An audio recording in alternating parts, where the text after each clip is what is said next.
बड़ी खबर इस वक्त की आपको बता दें, लोकसभा चुनाव से जुड़ी इस वक्त की बड़ी खबर। समाजवादी पार्टी की तीसरी लिस्ट जारी। बदायूं से शिवपाल सिंह यादव को बनाया प्रत्याशी। कैराना से इकरा हसन को प्रत्याशी समाजवादी पार्टी ने बनाया। बरेली से प्रवीण सिंह एरन को प्रत्याशी बनाया।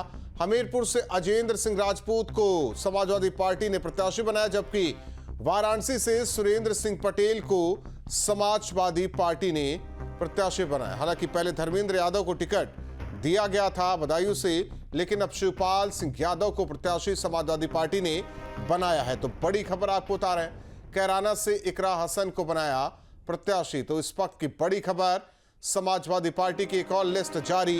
ये तीसरी लिस्ट समाजवादी पार्टी की लोकसभा चुनाव से जुड़ी बड़ी खबर आपको बता रहे हैं। वहीं वाराणसी से सुरेंद्र सिंह पटेल, तो तीसरी लिस्ट जारी समाजवादी पार्टी की।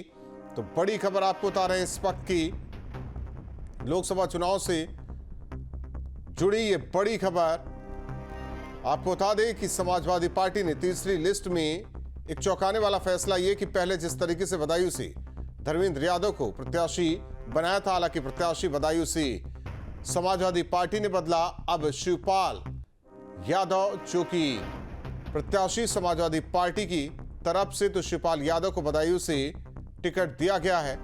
तो ये तस्वीरें आपको दिखा रहे हैं, तीसरी सूची जारी समाजवादी पार्टी की। तो बड़ी खबर आपको बता रहे हैं इस वक्त की, किसे कहां से टिकट थमाया गया है ये आपको बता रहे हैं। पहले धर्मेंद्र यादव को टिकट दिया गया था, हालांकि पहले लिस्ट में धर्मेंद्र यादव का नाम था, लेकिन अब यहां प्रत्याशी जो कि समाजवादी पार्टी ने बदला है। तो बड़ी खबर आपको बता रहे हैं इस वक्त की, कैराना से इकरा हसन, बरेली से प्रवीण सिंह एरन को प्रत्याशी बनाया गया है। तो हमीरपुर से अजेंद्र सिंह राजपूत को प्रत्याशी समाजवादी पार्टी ने बनाया है। तो तीसरी लिस्ट में 5 प्रत्याशियों का नाम। तो लगातार समाजवादी पार्टी अपने प्रत्याशियों के नामों का ऐलान कर रही है। लिस्ट लगातार सामने आ रहे हैं और ऐसे में एक बदलाव ये देखा जा रहा है बदायूं सीट को लेकर। पहले धर्मेंद्र यादव, लेकिन तीसरी लिस्ट में यहां शिवपाल यादव का नाम। तो बड़ी खबर आपको बता रहे हैं इस वक्त की, जिस तरीके से समाजवादी पार्टी ने लिस्ट जारी की है। तो कैराना से इकरा हसन, बदायूं से शिवपाल यादव, बरेली से प्रवीण सिंह एरन और हमीरपुर से अजेंद्र सिंह राजपूत, वाराणसी से सुरेंद्र सिंह पटेल। तो बड़ी खबर आपको बता रहे हैं इस वक्त की। और वहीं प्रभारी भी बना दिया गया है। तो सपा यानी कि समाजवादी पार्टी ने प्रत्याशी और प्रभारी की घोषणा की है लोकसभा चुनाव को देखते हुए। तो बड़ी खबर आपको बता रहे हैं इस वक्त की, जिस तरीके से ये तीसरी लिस्ट समाजवादी पार्टी की, जिसमें 5 नाम, 5 सीट कैराना, बदायूं, बरेली, हमीरपुर, वाराणसी। कैराना से इकरा हसन, बदायूं से शिवपाल सिंह यादव, बरेली से प्रवीण सिंह एरन, हमीरपुर से अजेंद्र सिंह राजपूत और वाराणसी से सुरेंद्र सिंह पटेल का नाम शामिल। तो बड़ी खबर आपको इस वक्त की बता रहे हैं, जिस तरीके से ये तीसरी लिस्ट समाजवादी पार्टी की तरफ से, हालांकि इससे पहले 2 और लिस्ट जारी की गई थी।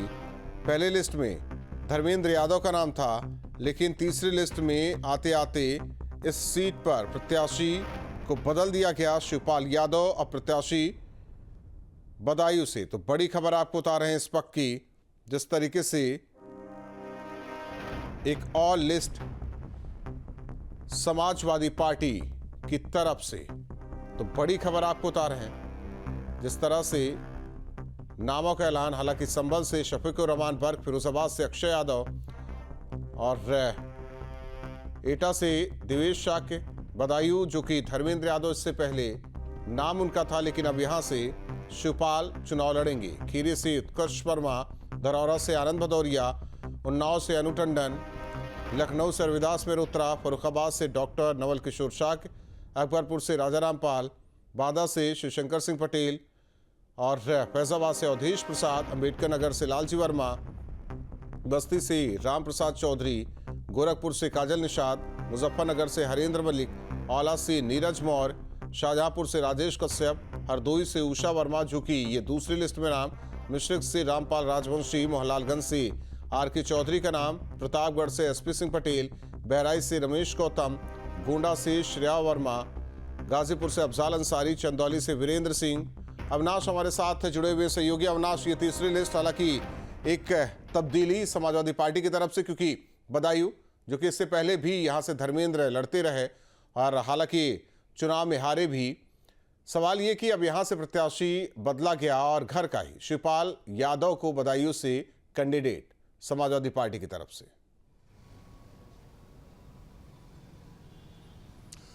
बिल्कुल राहुल, देखिए समाजवादी पार्टी ने अपनी तीसरी लिस्ट जारी कर दी है। हालांकि ये लिस्ट थोड़ा चौंकाती है, क्योंकि धर्मेंद्र यादव की बात करें तो समाजवादी पार्टी में इस वक्त अगर अखिलेश यादव का कोई सबसे ज्यादा करीबी है, कोई सबसे ज्यादा खासम खास है, तो वो धर्मेंद्र यादव हैं। और चूंकि देखा जाए तो बदायूं से वो पहले सांसद रह चुके हैं। हालांकि 2019 में वो चुनाव वहां से हार गए थे, लेकिन उनका मजबूत गढ़ माना जाता है। लेकिन अब उसी सीट से शिवपाल यादव को समाजवादी पार्टी ने अपना उम्मीदवार बनाया है। देखिए, इसको दो तरीके से हमें देखने की ज़रूरत है, क्योंकि पहले ये चर्चा चल रही थी राहुल की, हो सकता है कि आजमगढ़ से शिवपाल यादव उम्मीदवार हो सकते हैं जी। लेकिन आजमगढ़ में जिस तरीके से उपचुनाव में हार हुई समाजवादी पार्टी की, तो हो सकता है कि उस लिहाज से शिवपाल यादव को वहाँ से उम्मीदवार ना बनाया गया और बदायूं कहीं ना कहीं वो थोड़ी सी समाजवादी पार्टी के लिए थोड़ी सी सेफ सीट मानी जाती है। लेकिन धर्मेंद्र यादव का टिकट काटना कहीं ना कहीं चौंकाता है, चूंकि जैसा कि मैंने पहले कहा कि वो पार्टी में बड़ी हैसियत रखते हैं, अखिलेश यादव के सबसे करीबी माने जाते हैं। लेकिन देखिए, इसको इस तरीके से भी समझने की ज़रूरत है कि हो सकता है कि शिवपाल यादव ने खुद ही बदायूं सीट की डिमांड की हो, वो चाहते हो कि जो अगला चुनाव हो उसमें वो बदायूं से चुनाव लड़ें। और वैसे में चूंकि अब अखिलेश यादव बहुत ज़्यादा रिस्क लेने के मूड में नहीं है, और ना ही कह सकते हैं कि बहुत ज़्यादा रिस्क लेने की स्थिति में है, क्योंकि जिस तरीके से एक एक कर उन्हीं की पार्टी के जो नेता हैं उन पर आरोप लगा रहे हैं, उन पर हमला कर रहे हैं, तो वैसे में अगर शिवपाल यादव नाराज होते हैं तो समाजवादी पार्टी को एक बार फिर से बड़ा नुकसान हो सकता है। तो वैसे में सबको साथ लेकर चलते हुए और सबसे पहले अपने कुनबे को मजबूत करते हुए अखिलेश यादव सधे हुए कदम से आगे बढ़ने की कोशिश कर रहे हैं। और उसी कड़ी में माना जा रहा है कि बदायूं से उन्होंने अपने छोटे भाई धर्मेंद्र यादव का टिकट काटकर शिवपाल यादव को उम्मीदवार बनाया है। और आजमगढ़ और साथ ही साथ जो लिस्ट आई है उसमें देखा जाए धर्मेंद्र यादव को कन्नौज और आजमगढ़ का प्रभारी बना दिया गया है, यानी कि ये कहा जाए कि लड़ सकते हैं लोकसभा चुनाव।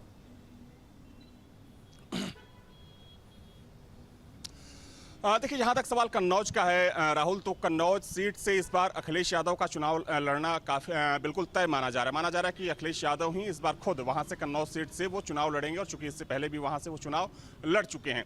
जहां तक सवाल आजमगढ़ का है, तो चूंकि आजमगढ़ सीट का भी प्रभारी बनाया गया धर्मेंद्र यादव को, और देखा जाए तो उपचुनाव में धर्मेंद्र यादव उस सीट से चुनाव लड़ चुके हैं। हालांकि उन्हें हार मिली थी, तब दिनेश लाल यादव निरहुआ ने वो सीट जीती थी। तो इस बात का संकेत हो सकता है कि जिस तरीके से बदायूं से उनका टिकट काटा गया, आजमगढ़ का प्रभारी बनाया गया, तो हो सकता है कि बदायूं की जगह समाजवादी पार्टी उन्हें एक बार फिर से आजमगढ़ से चुनावी मैदान में उतार सकती है। हालांकि ये जो फैसला है वो फैसला कितना सही होगा, कितना कारगर होगा, ये तो समय बताएगा। लेकिन हाँ, ये कह सकते हैं कि अब अखिलेश यादव थोड़े से बैकफुट पर नजर आ रहे हैं, खासतौर पर अपनी पार्टी के भीतर और अपने कुनबे के भीतर।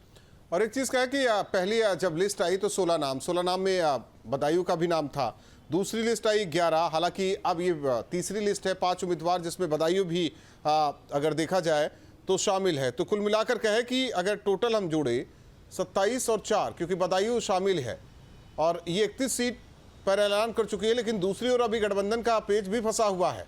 तो जाहिर तौर पर क्या कहे कि आने वाले दिनों में, यानी कि पहले घोषित और भी उम्मीदवार होंगे समाजवादी पार्टी की तरफ से, चाहे कांग्रेस माने या ना माने।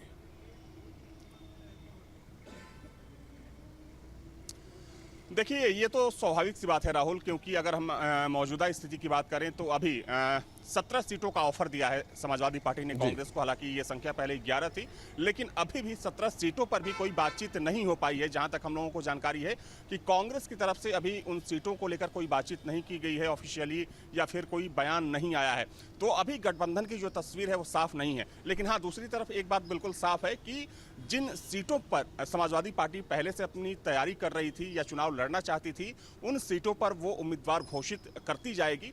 बात की बात है कि गठबंधन का क्या होगा। और चूंकि गठबंधन को लेकर जिन सीटों पर चर्चा थी वो सीटें जो कांग्रेस के खाते में जाने वाली थी, देखिए वहां पर अभी समाजवादी पार्टी ने कोई उम्मीदवार नहीं उतारा। खासतौर पर जो नाम कुछ सामने आए हैं, जिसमें रायबरेली की बात करें, अमेठी की बात करें, बनारस हो गया, कानपुर हो गया, सहारनपुर हो गया, बागपत हो गया, तो इन सीटों पर अभी समाजवादी पार्टी ने अपना कोई उम्मीदवार नहीं उतारा है।